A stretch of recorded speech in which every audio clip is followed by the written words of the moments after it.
अस्सलाम वालेकुम dear students. Kinetic theory of gases and radiation, इस चैप्टर का आज अपना 8वां लेक्चर है। पिछले लेक्चर में हम लोगों ने परफेक्ट ब्लैक बॉडी का पूरा डिस्क्रिप्शन पढ़े थे और हमने ये देखा था कि परफेक्ट ब्लैक बॉडी एक ऐसा जिस्म होता है जो आने वाली हरारती तवानाई को पूरा जज़्ब कर लेता है। ओके, आपको याद होगा कि हम लोगों ने पढ़ा था कि हरारती तवानाई H अगर किसी जिस्म पर डाली जाए तो उसका कुछ हिस्सा जो है वो जज़्ब कर लेती है, कुछ हिस्सा वो मुनाकिस करती है और कुछ हिस्सा वो ट्रांसमिट करती है। ओके, लेकिन जब हम लोग बात करते हैं परफेक्ट ब्लैक बॉडी की, मतलब मुकम्मल सियाह जिस्म की, तो उसके लिए तरसील वाला जो मामला है वो ज़ीरो हो जाएगा, यानी उसमें से हरारती तवानाई ट्रांसमिट नहीं होगी। इसी तरीके से हरारती तवानाई जो रिफ्लेक्ट होती है तो वो भी नहीं होगी। हरारती तवानाई रिफ्लेक्टेड जो है, मुनाकिस होने वाली जो तवानाई है, तो वो भी ज़ीरो हो जाएगी। इसका सीधा मतलब ये है कि उसमें जज्ब होने वाली तवानाई मुकम्मल तवानाई के बराबर होगी। जितनी तवानाई आप उसके ऊपर डालोगे वो पूरी की पूरी वो जज्ब कर लेगा। और यही वजह है कि जब हम उसके लिए इंजेज़ाब का ज़रीब लेते हैं, यानी कोएफिशिएंट ऑफ एब्जॉर्प्शन की जब हम बात करेंगे तो कोएफिशिएंट ऑफ एब्जॉर्प्शन की वैल्यू आ जाएगी HA/H, और क्योंकि HA की वैल्यू H है इसलिए इसकी कीमत आ जाएगी H/H, और हम बोल सकते हैं कि A = 1। मतलब परफेक्ट ब्लैक बॉडी एक ऐसा बॉडी होती है जो जिसके लिए कोएफिशिएंट ऑफ एब्जॉर्प्शन की वैल्यू 1 होती है। ओके, तो ये थी बात परफेक्ट ब्लैक बॉडी की। बिल्कुल इसी तरीके से हम लोगों ने ये भी देखा था कि परफेक्ट ब्लैक बॉडी जो होता है उसके लिए E = 1 होता है। E = 1 का मतलब है इमिसिविटी का 1 होना, यानी कोएफिशिएंट ऑफ एमिशन जो है वो भी उसके लिए 1 होता है। तो A = 1 का मतलब है कि जितनी तवानाई उसको दी गई वो पूरी जज़्ब किया, और E = 1 का मतलब होता है जितनी तवानाई उसके पास है वो पूरी की पूरी खारिज किया। ओके, तो ये थी बात परफेक्ट ब्लैक बॉडी की। अब आज का जो हमारा पहला टॉपिक जो हमको पढ़ना है तो वो परफेक्ट ब्लैक बॉडी से रिलेटेड है, लेकिन यहाँ पर हम उसके इंजेज़ाब के बारे में बात नहीं करेंगे, बल्कि हमको ये देखना है कि परफेक्ट ब्लैक बॉडी में से हरारती तवानाई खारिज कैसे होती है। ओके, यानी हम यहाँ पर उसके इखराज की स्टडी करने वाले हैं। आप देखिए, 2 साइंटिस्ट हैं जिनमें से एक का नाम है ल्यूमर और एक का नाम है स्प्रिंगशीम। ओके, स्प्रिंगशीम, ये 2 साइंटिस्ट हैं जिन्होंने परफेक्ट ब्लैक बॉडी में से निकलने वाली हरारत की स्टडी की है। और उन्होंने ये देखा कि जब हम किसी परफेक्ट ब्लैक बॉडी को लेते हैं और उसमें उसको हरारत देते हैं तो उसमें वो गर्म हो जाएगी, उसमें हरारत जज़्ब हो जाएगी। लेकिन उसके बाद जब आप उस जिस्म को, यानी उस परफेक्ट ब्लैक बॉडी को उठाकर ठंडे माहौल में ला के रखेंगे तो वो हरारती तवानाई को खारिज करना शुरू करेगा। तो इन 2 लोगों ने वो खारिज होने वाली हरारत की स्टडी की है। ओके, और इस स्टडी के दौरान उन्होंने एक ख़ास काम ये किया, उन्होंने ये किया कि जो हरारती तवानाई मतलब हीट एनर्जी जो खारिज हो रही थी तो उन्होंने उसका रेट लिया, यानी rate of loss of heat या rate of emission of heat, यानी हरारती तवानाई के अखराज की शरह, उसको उन्होंने इस हरारती तवानाई के अखराज की शरह जो है इसके वर्सेस में उन्होंने लिया तूले मौज। ओके, जो हरारती तवानाई है क्योंकि वो इलेक्ट्रोमैग्नेटिक वेव है तो उसका तूले मौज होगा, तो तूले मौज के मुनासिबत से उन्होंने उसका ग्राफ तैयार किया, उसका उन्होंने तरसीम तैयार किया। वो जो तरसीम उन्होंने बनाया उसे कहते हैं ब्लैक बॉडी रेडिएशन स्पेक्ट्रम। ये अल्फाज आप ध्यान में रखिए, ब्लैक बॉडी रेडिएशन स्पेक्ट्रम। याद रखना, स्पेक्ट्रम के लिए उर्दू या अरबी वर्ड जो है वो तैफ होता है। तो इस तरह से हम ये बोल सकते हैं कि ब्लैक बॉडी रेडिएशन स्पेक्ट्रम मतलब मुकम्मल सियाह जिस्म से होने वाले अशआ का तैफ, हम उसे अशआई तैफ कह सकते हैं। ओके, तो ये उर्दू अल्फाज भी आप बराबर ध्यान में रखिए, अशआई तैफ यानी black body radiation spectrum. Okay, अब सवाल ये होता है कि ये ब्लैक बॉडी रेडिएशन स्पेक्ट्रम होता क्या है। तो देखिए, जैसे मैंने आपको बताया कि बेसिकली ये एक ग्राफ है, एक तरसीम है। इस तरसीम के अंदर हम लोग 2 अलग अलग महवर ले लेंगे। आपको पता है हम 2 महवर जो लेते हैं तो आड़ा महवर जो है वो एक्स महवर होता है, उफ़की महवर जो है तो हमेशा एक्स होता है, और जो खड़ा महवर है, जो उमूदी महवर है, वो वाई होता है।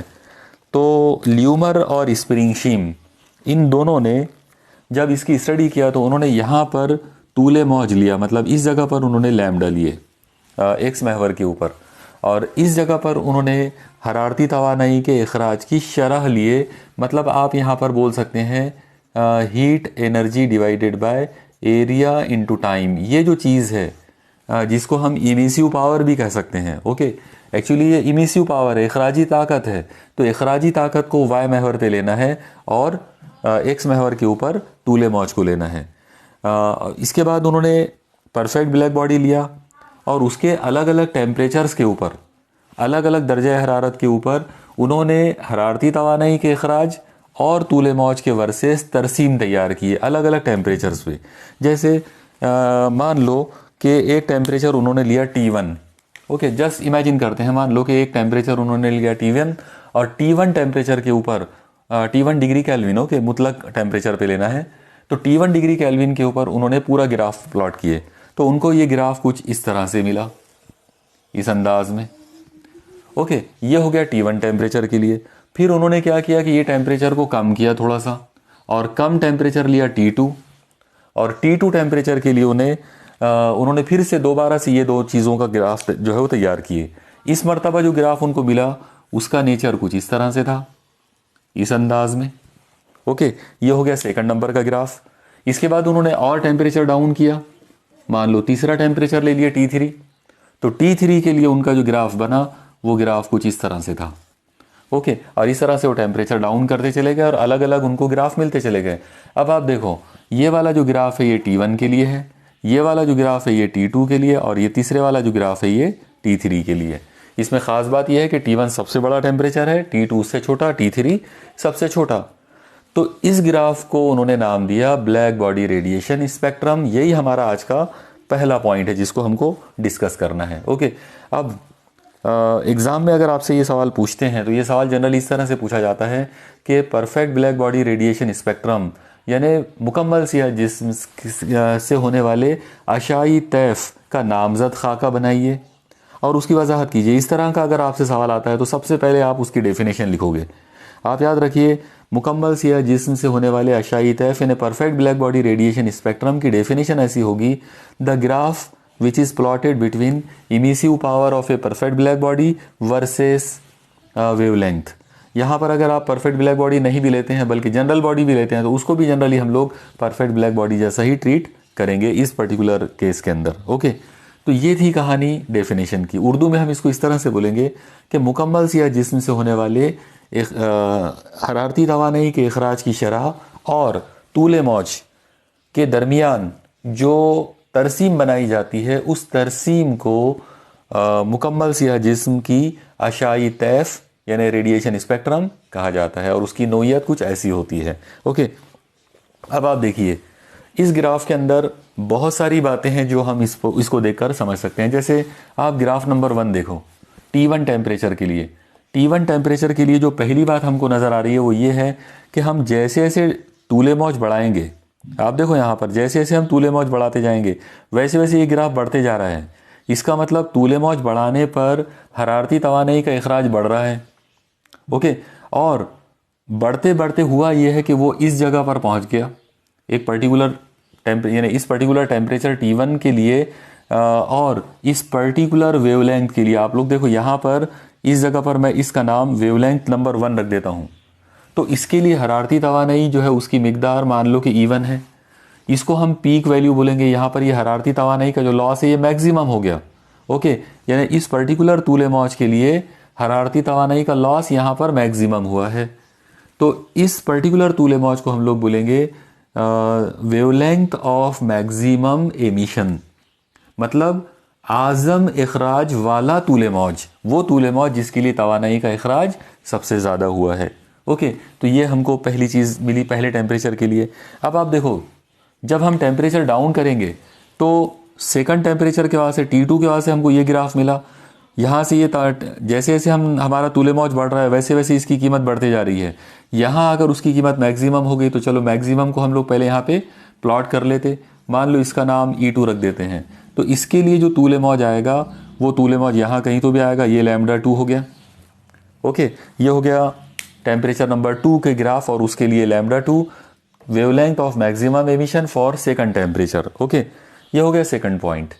इसके बाद तीसरा हम लोग और एक चीज़ देखते हैं, T3 के बाद से ये वाला ग्राफ मिला, इसके लिए मैक्सिमम पॉइंट यहाँ पर मिला है, तो हम लोग उसको भी प्लॉट कर लेते हैं। यहाँ पे हम लोग उसको ये इस तरीके से बना सकते हैं, यहाँ पर ऐसे ये आ जाएगा E3 और इसके लिए जो तूले मौज है तो वो तूले मौज यहाँ कहीं तो भी आएगा, इसको हम बोलेंगे लैम्डा 3।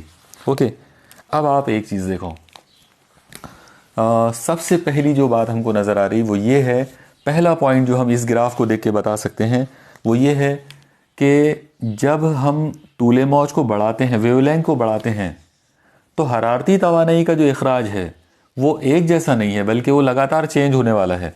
कैसे लगातार चेंज हो रहा है, तो आप देखो नॉन यूनिफॉर्म डिस्ट्रीब्यूशन है, मतलब वेवलेंथ बढ़ाने पर पहले तवानाई का इखराज बढ़ते जा रहा है, बढ़ते बढ़ते वो मैक्सिमम हो गया, फिर उसके बाद जब तूले मौज को बढ़ाए तो वो कम होना शुरू हो गया। लगातार जैसे जैसे तूले मौज बढ़ते जा रहा है वैसे वैसे तवानाई का इखराज की जो मिकदार है वो कम हो रही है।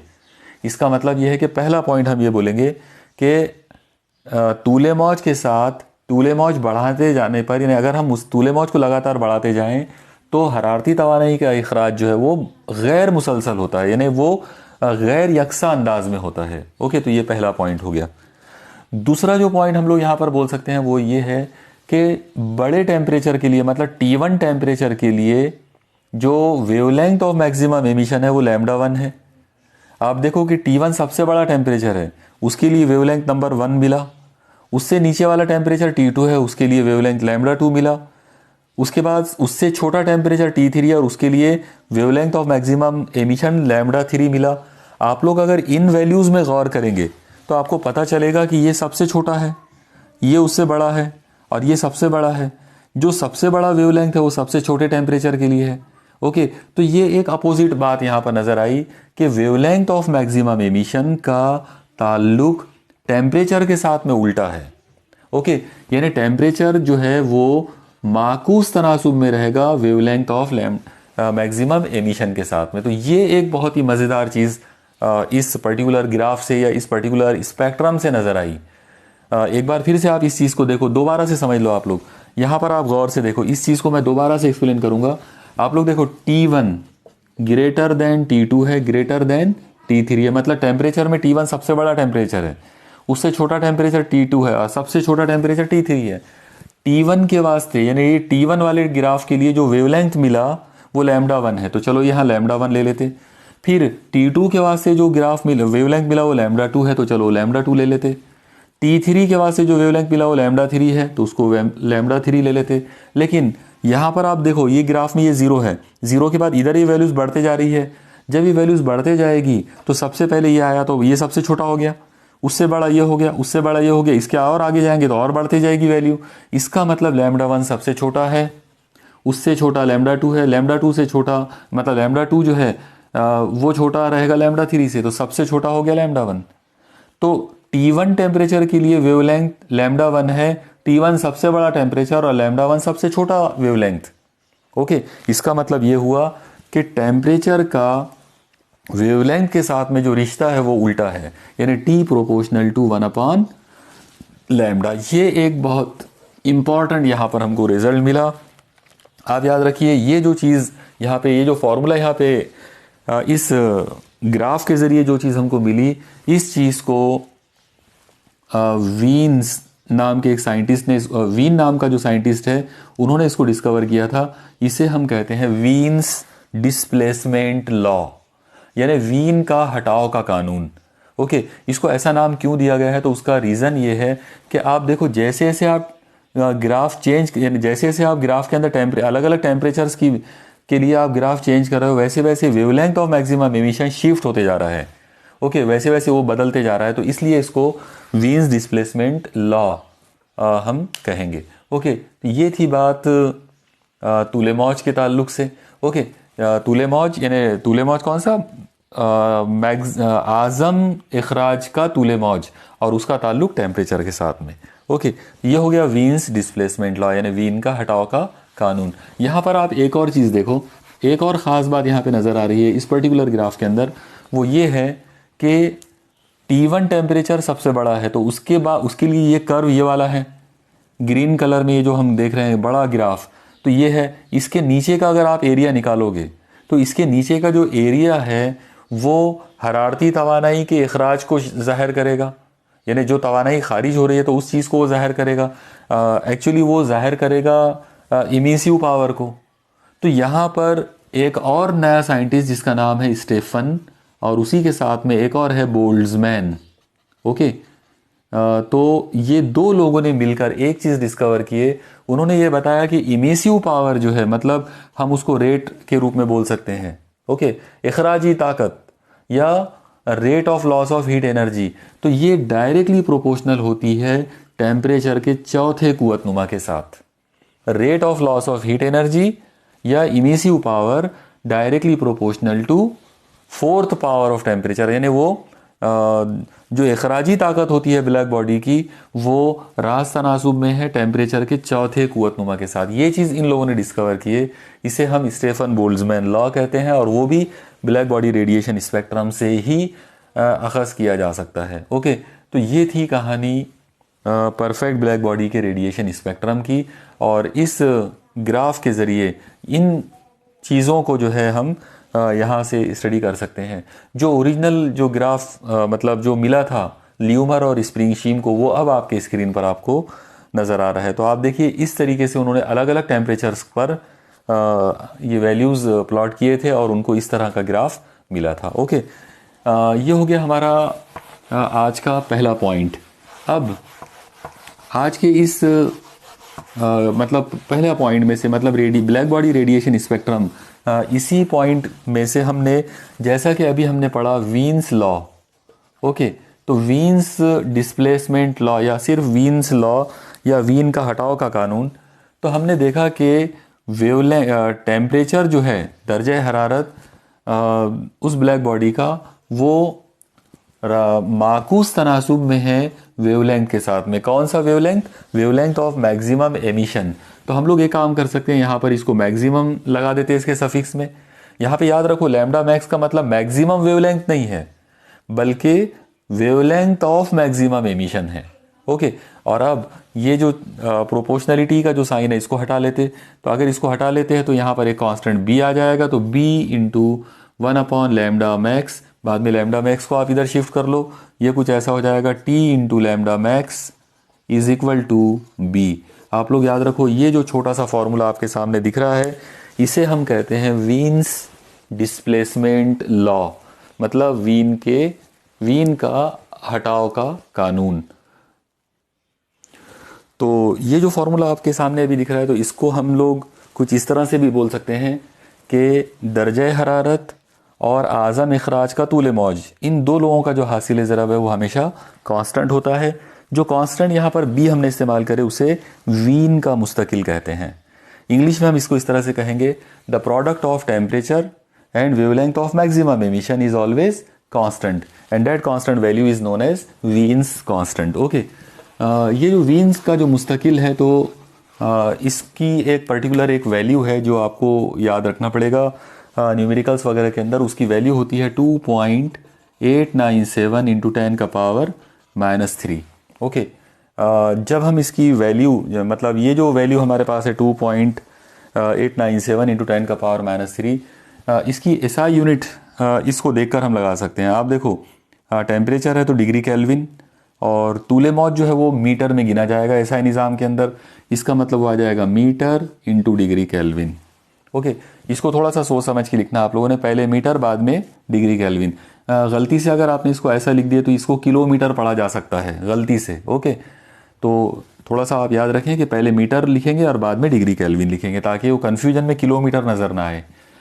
ठीक है, तो ये हो गया वीन्स डिस्प्लेसमेंट लॉ के ताल्लुक से। ये था हमारा आज का सेकंड पॉइंट। अब हमको देखना है एक बहुत ही इम्पोर्टेंट कानून जिसका नाम है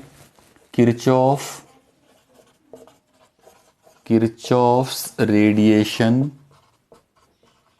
लॉ, यानी किरचॉफ का अशाए हरारत का कानून। देखिए इस कानून को हम किस तरीके से बयान करेंगे। बहुत ही आसान और बहुत ही इम्पॉर्टेंट, एग्ज़ाम के लिहाज से बहुत ही इम्पॉर्टेंट लॉ है ये। इसमें सबसे पहली जो चीज़ आपको ध्यान में रखना है वो ये है कि जैसा अभी मैंने कुछ देर पहले आपको बताया था कि परफेक्ट ब्लैक बॉडी के वास्ते कोएफिशिएंट ऑफ एब्जॉर्प्शन 1 होता है, यानी मुकम्मल सिया जिस्म के लिए इंजेज़ाब का ज़रीब 1 है। उसी तरह से इमिसिविटी जो है वो भी 1 है। तो इसीलिए हम ये कह सकते हैं कि परफेक्ट ब्लैक बॉडी के वास्ते A is equal to E होगा। ओके, एकदम सिंपल सी बात ये आ जाती इनकी वैल्यूज़ को देखकर, क्योंकि A भी 1 है, E भी 1 है, इसका मतलब A इक्वल टू क्या आ गया, E आ गया। तो परफेक्ट ब्लैक बॉडी के लिए हमको मिला कि A is equal to E, मतलब एब्जॉर्बिविटी और इमिसिविटी आर सेम। ओके, यानी इंजेज़ाब का ज़रीब और इखराज का ज़रीब सेम होता है मुकम्मल सिया जिस्म के लिए। लेकिन किरचॉफ ने ये जो बात है, ये बात बताया था उसने आम जिस्मों के लिए, मतलब जनरल बॉडीज़ के लिए, आम जिस्मों के लिए। तो जनरल बॉडी के लिए मतलब दुनिया की कोई भी अगर आम जिस्म अगर आप लेंगे तो उसका ये कहना था कि उसके लिए भी A is equal to E होता है। कोई भी जिस्म लो आप लोग, दुनिया का कैसा भी जिस्म लो, चाहे वो ब्लैक बॉडी हो या ना हो, उसके लिए A इक्वल टू E होगा। इसे कहते हैं किरचॉफ का रेडिएशन का कानून, यानी Kirchhoff law of radiation. Okay, तो अब इसका स्टेटमेंट क्या होगा, एकदम सिंपल सी बात होगी। हम उसके बारे में ऐसा बोलेंगे कि दुनिया के किसी भी आम जिस्म के लिए, कोई भी जनरल बॉडी के लिए, किसी भी आम जिस्म के लिए इंजेज़ाब का ज़रीब और इखराज का ज़रीब मसावी होते हैं। यानी for any ordinary body coefficient of absorption and coefficient of emission are same. तो A is equal to E, ये है किरचॉफ का कानून। यहाँ पर आप याद रखो कि ये जो कानून है, इस कानून के अंदर और एक बात ये भी है कि किसी भी तूले मौज के लिए ये चीज़ सही होती है। मतलब पूरे रेडिएशन स्पेक्ट्रम के अंदर अगर हम बात करें, पूरा रेडिएशन स्पेक्ट्रम जो अभी कुछ देर पहले हमने पढ़ा था, उसकी अगर हम बात करें तो उसके किसी भी तूले मौज के लिए ये जो फॉर्मूला है ये सही होता है। इसीलिए इसको कई मरतबा ऐसा भी लिखा जाता है, A suffix lambda is equal to E suffix lambda. इस मरतबा हमको ये बोलना पड़ेगा कि किसी भी तूले मौज के लिए और किसी भी जिस्म के लिए इंजेज़ाब का ज़रीब हमेशा इखराज के ज़रीब के बराबर होता है।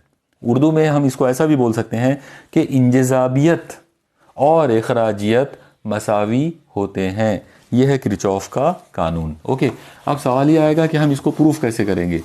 तो आप देखिए, किरचॉफ के इस कानून को 2 तरीक़ों से साबित कर सकते हैं। ओके, 2 अलग अलग तरीके हैं। इनमें से पहला जो तरीका है प्रूफ करने का वो है थेरेटिकल, मतलब नज़रियाती। हम नज़रियाती बुनियाद पर यानी थॉट एक्सपेरिमेंट के ज़रिए एक ख़याली तजुर्बा करके हम इसको साबित कर सकते हैं। ओके, एक ये हो गया थेरोटिकल तरीका, और एक दूसरा जो है वो एक्सपेरिमेंटल तरीका है। एक्सपेरिमेंटल मेथड से भी हम लोग इसको प्रूफ कर सकते हैं।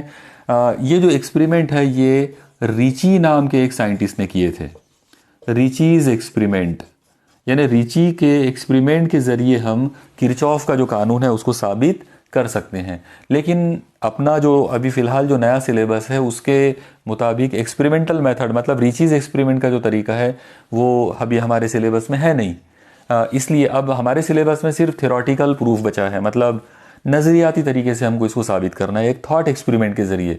तो आइए अब हम सिर्फ वो थॉट एक्सपेरिमेंट की ही बात करेंगे। ओके, लेकिन आप जनरल नॉलेज के तौर पर ये भी याद रखो कि किरचॉफ के कानून को तजुर्बाती तौर पर भी साबित कर सकते हैं, और जिस तजुर्बे के ज़रिए साबित कर सकते हैं उस तजुर्बे का नाम है रिची का तजुर्बा, रिचीज़ एक्सपेरिमेंट। ओके, चलो अब देखते हैं थ्योरेटिकल प्रूफ।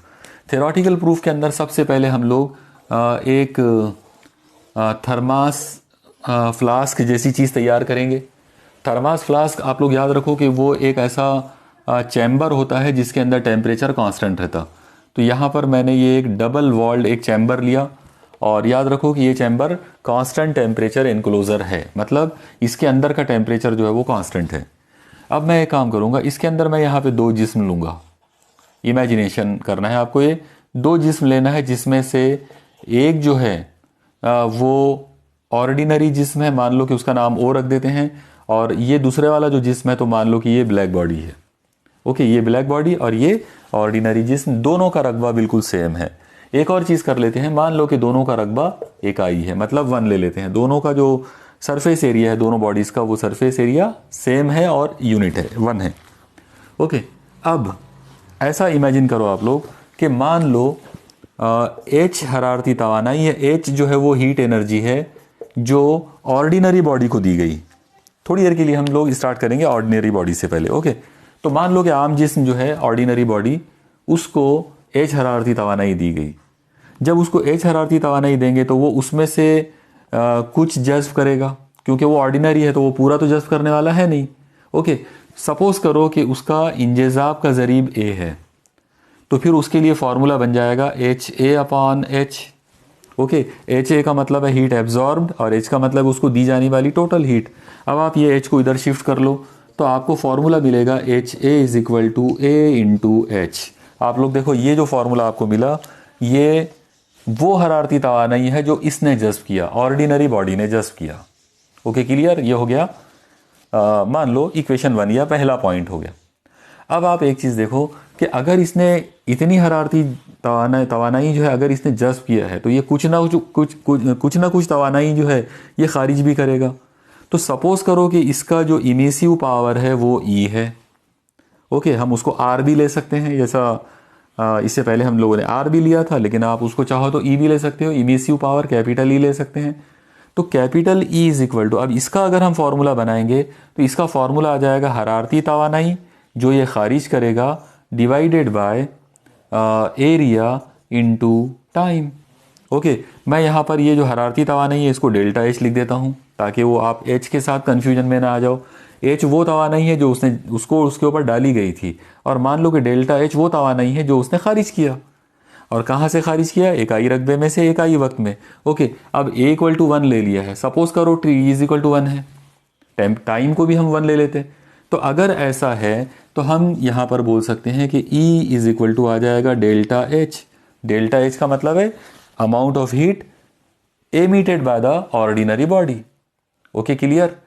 तो आप लोग देखो अगर मैं इसका नाम इक्वेशन 1 रख दूं और इसका नाम इक्वेशन 2 रख दूं तो इक्वेशन 1 का मतलब है, इक्वेशन 1 के अंदर जो एच ए है ये ऑर्डिनरी बॉडी ने जज्ब की हुई हरारत है, और इक्वेशन 2 के अंदर ये जो ई है ये इमिसिव पावर है, यानी ये वो हरारती तवानाई है जो इस ऑर्डिनरी बॉडी ने खारिज किया, ओके। मुझे उम्मीद है आपको इतना ध्यान में आ गया होगा। अभी हम सिर्फ ऑर्डिनरी बॉडी की बात कर रहे हैं। अब हम यहाँ पर एक ख़ास बात ये करेंगे, आप देखो कि ये जो चीज़ है तो ये कांस्टेंट टेम्परेचर एनक्लोजर है, और अगर ये कांस्टेंट टेम्परेचर एनक्लोजर है मतलब ये जो जिस्म है यहाँ पे डबल वॉल्ड 2 दीवारों वाला, तो 2 दीवारों वाला ये जो थर्मास फ्लास्क जो हमने लिया कांस्टेंट टेम्परेचर एनक्लोजर लिया, इसका काम यह है कि अंदर का टेम्परेचर कांस्टेंट रखना। अब अंदर का टेम्परेचर कांस्टेंट है मतलब ऑर्डिनरी जो बॉडी है उसका टेम्परेचर कांस्टेंट है। अगर उसका टेम्परेचर कांस्टेंट है तो कांस्टेंट टेम्परेचर का मतलब होता है कि जितनी तवानाई उसने जज्ब किया उतनी ही तवानाई उसने खारिज किया, क्योंकि किसी भी जिस्म का टेम्परेचर कांस्टेंट कब रहेगा? उसी सूरत में रहेगा जब वो जज्ब होने वाली तवानाई और खारिज होने वाली तवानाई सेम हो। इसका मतलब ये है कि हम बोल सकते हैं कि H A is equal to E, यानी जितनी तवानाई उसने जज्ब किया है उतनी ही तवानाई उसने खारिज किया है, ओके। अब आप इसके अंदर वो वैल्यूज पुट कर सकते हैं। जैसे आप इसकी वैल्यूज पुट करेंगे तो आपको फॉर्मूला मिलेगा एच ए की वैल्यू है A into H is equal to E. ये एक बहुत ही इंपॉर्टेंट फार्मूला हमको मिला कि जो तवानाई, जितनी तवानाई की मिकदार उसने जज्ब किया था उतनी ही तवानाई उसने खारिज किया। तो मैं अब ये वाला रिजल्ट यहाँ लिख देता हूँ कहीं तो भी। ऑर्डिनरी बॉडी के वास्ते हमको फार्मूला मिला A into H is equal to E. ये फार्मूला है ऑर्डिनरी बॉडी के लिए, आम जिस्म के लिए, ओके। अब तो आप लोग देखिए जिस तरीके से हमने एकदम सिंपल वे में जो डेरिवेशन किए वो कुछ इस तरह से है। चलो अब हम इसको थोड़ा सा और डिस्कस करेंगे इसी के ताल्लुक से। आप लोग देखो अभी जो फार्मूला अभी हम लोगों ने पूरा जो डिराइव किया वो फार्मूला ये वाला है A into H is equal to E, okay. चलो सपोज करते हैं कि ये इक्वेशन नंबर 3 है क्योंकि 1 और 2 हमने पहले दिया था। अब आप एक काम करेंगे कि ये वाला जो फार्मूला जो ऑर्डिनरी जिस्म के लिए है तो सेम ऐसा ही फार्मूला ब्लैक बॉडी के लिए भी अप्लीकेबल होगा। मतलब ये जो परफेक्ट ब्लैक बॉडी जो है तो इसके लिए भी ये रिलेशन लागू होगा, जो आम जिस्म के लिए होता है वो ब्लैक बॉडी के लिए भी होता है। इसका मतलब अगर मुझे ब्लैक बॉडी के लिए ये फार्मूला अगर बनाना हो तो मैं यहाँ पर ये फार्मूला इस तरह से बनाऊंगा A into H is equal to E. अब सवाल आएगा कि ब्लैक बॉडी के लिए ए की वैल्यू क्या होंगी? तो आप लोग देखो, अभी हमने कुछ देर पहले भी पढ़े थे कि ए जो है, ब्लैक बॉडी जो होती है, मुकम्मल सिया जिस्म जो होता है, तो उसके लिए ए की वैल्यू 1 होती है। इंजज़ाब का जो ज़रीब है वो 1 होता है। इसका मतलब ब्लैक बॉडी के लिए ए की जगह पर 1 आ जाएगा। और ब्लैक बॉडी के वास्ते जो इमिसिव पावर है, मतलब इखराजी जो ताकत है, तो उसको हमको ई सफिक्स बी बोलना पड़ेगा। तो अगर ब्लैक बॉडी के लिए इक्वेशन लिखना है तो वो इक्वेशन कुछ ऐसी आ जाएगी, ए की जगह पर 1, एच की जगह पर एच और ई की जगह पर ई बी, क्योंकि ब्लैक बॉडी के लिए इमिसिव पावर ई सफिक्स बी होता है। ये हमारा इक्वेशन नंबर 4 आ गया। और अब आखिरी स्टेप, हम इक्वेशन 3 को इक्वेशन 4 से डिवाइड करेंगे। अगर हमने इन दोनों को डिवाइड कर लिए तो ये ऐसा हो जाएगा, A into H upon 1 into H is equal to E upon E B. और अब आप गौर करो, एच से एच कट गया, ए अपॉन 1 मतलब ए इज इक्वल टू, और ई अपॉन ई बी का मतलब स्मॉल ई होता है। ये डेफिनेशन हमने इससे पहले पढ़ चुके हैं। इमिसिविटी की डेफिनेशन क्या थी? आम जिस्म के लिए इमिसिव पावर और ब्लैक बॉडी के लिए इमिसिव पावर का तनासुब, यानी आम जिस्म की अखराजी ताकत और मुकम्मल सिया जिस्म की अखराजी ताकत का जो तनासुब है, उसी को इमिसिविटी कहा था। तो ये ई अपॉन ई बी की जगह पर ई ले सकते हैं, तो ए इज इक्वल टू ई आ गया, मतलब प्रूफ हो गया। और यही किरचॉफ का कानून था। तो इस तरह से हमने एक ख्याली तजुर्बा किए। आप याद रखो कि ये जो एक्सपेरिमेंट है, ये थॉट एक्सपेरिमेंट है, मतलब ख्याली तजुर्बा, तसव्वुराती तजुर्बा है। ओके, और इस थॉट एक्सपेरिमेंट के ज़रिए हमने प्रूफ कर दिए कि ए इक्वल टू ई आएगा। अगर उस कांस्टेंट टेम्परेचर एनक्लोजर के अंदर अगर हम दो जिस्म लेते हैं, एक ऑर्डिनरी जिस्म और एक ब्लैक बॉडी, तो प्रूफ किया जा सकता है कि A is equal to E होगा, मतलब coefficient of absorption is equal to coefficient of emission. और जैसे ही ये दोनों इक्वल हो जाएंगे तो इसका मतलब ये होगा कि किरचॉफ का जो कानून है वो बिल्कुल नज़रियाती तौर पर वो साबित हो चुका है। ओके, तो इस तरीके से हम किरचॉफ के कानून को साबित कर सकते हैं। ओके, ये था हमारा एक बहुत ही इंपॉर्टेंट आर्टिकल, यानी किरचॉफ का रेडिएशन का कानून। अब और उसका साथ ही साथ नज़रियाती सबूत।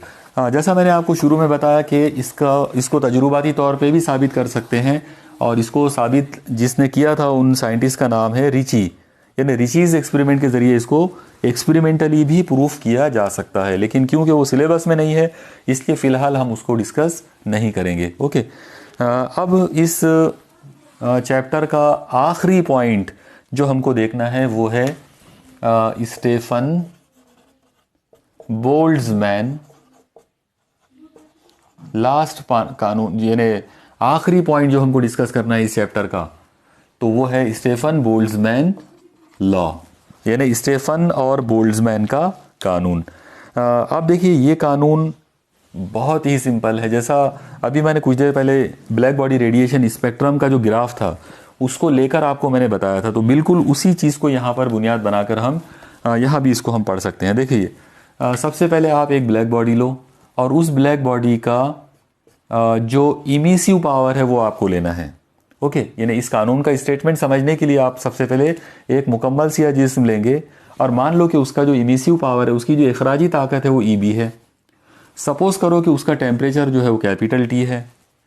तो स्टेफन बोल्ट्जमैन जो साइंटिस्ट हैं, इन लोगों ने एक कानून बताया था उस ग्राफ को देखकर, यानी वो जो रेडिएशन स्पेक्ट्रम जो है तो उसकी स्टडी करने के बाद उन्होंने एक कानून बताए थे, और वो ये था कि किसी भी ब्लैक बॉडी का इमिसिव पावर हमेशा टेम्परेचर के 4th पावर के साथ रास्त तनासुब में होता है, यानी E B is directly proportional to T to the power 4। ये जो फॉर्मूला आपके सामने लिखा हुआ है इसे कहते हैं स्टेफन बोल्ट्जमैन लॉ। ओके, अब आप लोग देखो, ये जो प्रोपोर्शनलिटी का जो साइन है इसको हम लोग हटा देते हैं। अगर इसको हटाते हैं तो ये कुछ ऐसा हो जाएगा, E suffix B is equal to, एक कांस्टेंट लेना पड़ेगा सिग्मा इंटू टी का पावर 4। यहाँ पर याद रखो, ये जो सिग्मा है ये एक मुस्तकिल है जिसे स्टेफन्स कांस्टेंट कहते हैं। ओके, इसको स्टेफन का मुस्तकिल कहा जाएगा।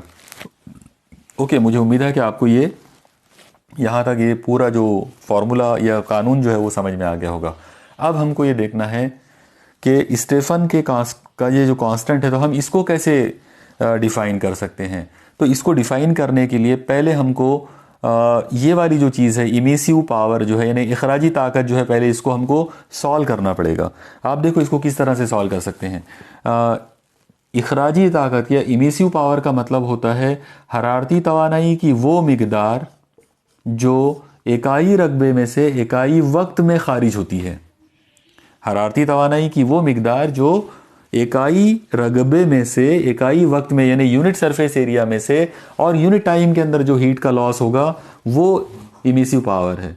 ओके, तो इमिसिव पावर का फॉर्मूला आ जाएगा डेल्टा एच। डेल्टा एच मतलब हीट एनर्जी का एमिशन, जो लॉस हुआ, जो हीट एनर्जी जो बाहर आई, इमिट हुई, और कहाँ से हुई, तो एरिया ए में से हुई, यूनिट एरिया में से, और कितनी देर में हुई, यूनिट टाइम में हुई। तो delta H upon A into T. Okay, यहाँ पर आप इसको मॉडिफाई करके इसको डेल्टा टी भी लिख सकते हो। डेल्टा टी का मतलब है चेंज इन टाइम, तो चेंज इन टाइम, इतने टाइम के अंदर इतना हीट का लॉस हुआ, तो ये ई बी हो गया, इज इक्वल टू ये आ जाएगा सिग्मा इंटू टी का पावर 4। अब आप एक चीज़ देखो कि ये जो कुछ भी यहाँ पर हमने लिखा ये ब्लैक बॉडी के लिए है, इसलिए मैं यहाँ पे सफिक्स में बी लिखूंगा, यानी मुझे यहाँ पर ये सफिक्स में बी लिखना पड़ेगा। ओके, अब सवाल ये आता है कि क्या स्टेफन बोल्ट्जमैन लॉ सिर्फ ब्लैक बॉडी के लिए ही अप्लीकेबल है, आम जिस्मों के लिए हम इसको अप्लाई कर सकते हैं या नहीं कर सकते? तो डेफिनेटली कर सकते हैं। हम इसको चेंज कर सकते हैं, यहाँ से इस जगह से हम इसको चेंज कर सकते हैं। कैसे चेंज करेंगे? तो देखिए मैं एक बार पहले इसको चेंज करके आपको बता देता हूँ। सबसे पहले आप देखो कि इमिसिविटी का कंसेप्ट है E upon E B. Okay, यानी emissive power of black general body divided by emissive power of black body, इन दोनों का तनासुब इमिसिविटी होता है।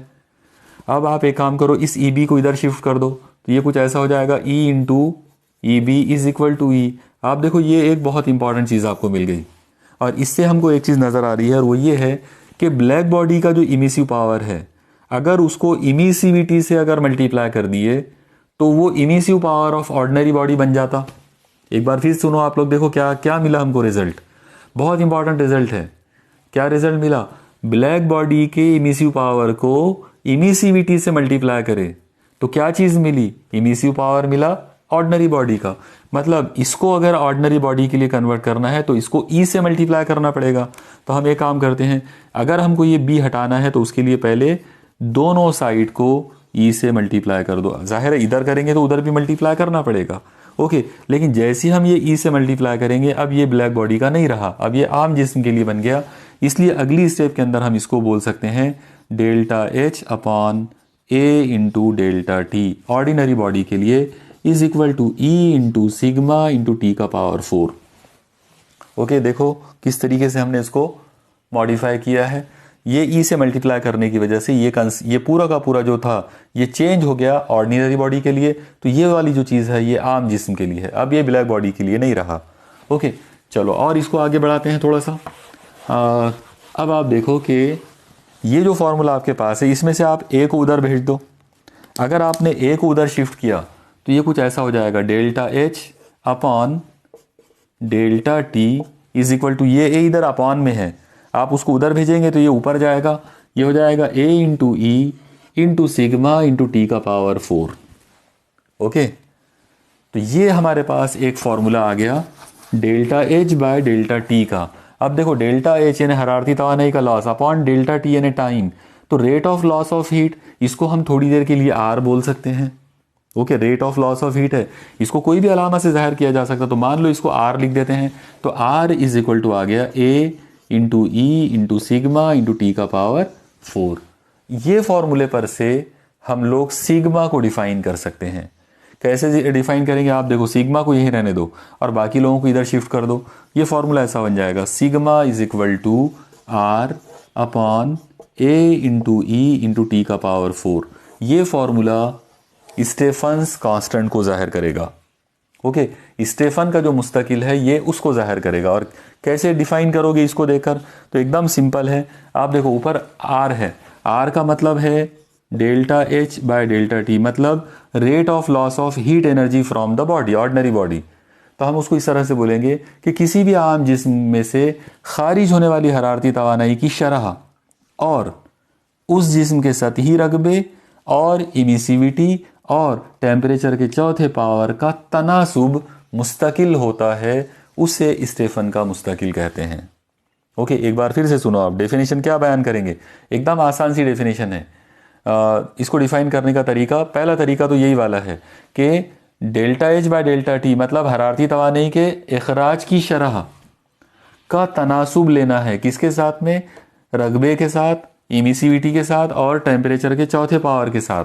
ये तनासुब कांस्टेंट आएगा और उसे स्टेफन का कांस्टेंट कहते हैं। ओके, ये हो गया स्टेफन्स कांस्टेंट की समझ लो डेफिनेशन।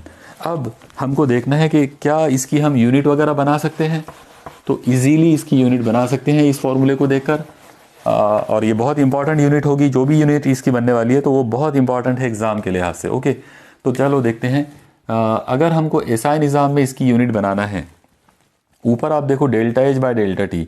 डेल्टा एच यानी हरारती तवानाई, एनर्जी या तवानाई जो है उसकी यूनिट होती है जूल पर। डेल्टा टी का मतलब है टाइम, मतलब सेकंड, डिवाइडेड बाय एरिया की यूनिट हो जाएगी मीटर स्क्वायर इनटू ई यूनिटलेस होती है, हमने देखा था इससे पहले, इमिसिविटी जो है वो यूनिटलेस क्वांटिटी है, इनटू टेम्परेचर का पावर 4 है, मतलब डिग्री केल्विन का पावर 4। ओके, बस अब ये जो कुछ भी आपके पास है इसको थोड़ा सा तरतीब में आप लिख सकते हैं। इसको आप ऐसे लिखेंगे, joule per metre square degree kelvin का पावर 4 इंटू सेकंड। ये सेकंड को आप नीचे उतार के यहाँ लिख सकते हो क्योंकि ये सेकंड नीचे उतर जाएगा। ठीक है, एक और चीज़ है, एक और तब्दीली आप इसमें चाहो तो कर सकते हो, और वो ये है कि ये जो जूल पर सेकंड है इसको हटाकर आप वेट भी ले सकते हो। तो अगर उसको वेट ले लिया जाए तो फिर ये कुछ इस तरह से बन जाएगा, वेट पर मीटर स्क्वायर डिग्री केल्विन का पावर 4, यानी जूल पर सेकंड हट गया और उसकी जगह पे वेट आ गया।